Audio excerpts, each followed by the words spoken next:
هل سيدنا الخدمة ضرورة؟ يعني أنا لازم أكون خادم؟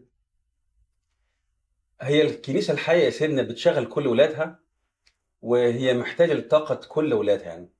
ونيافتك عارف إن الأنبا مكاري بيقولوا يعني الأول كان في مجموعة من الخدام، لكن بعد كده خلى كل الكنيسة تبقى خادمة. بس كل واحد يقبل الخدمة اللي أبونا يديها له بفرح، يعملها حتى لو خدمة بسيطة.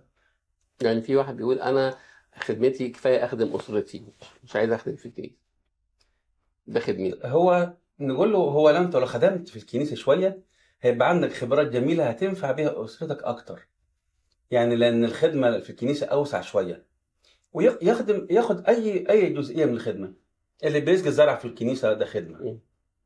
اللي بيفتقد واحد خدمة، اللي بيجيب الواحد كتاب خدمة، اللي بيرفع تليفون على إنسان تعبان ما هي خدمة.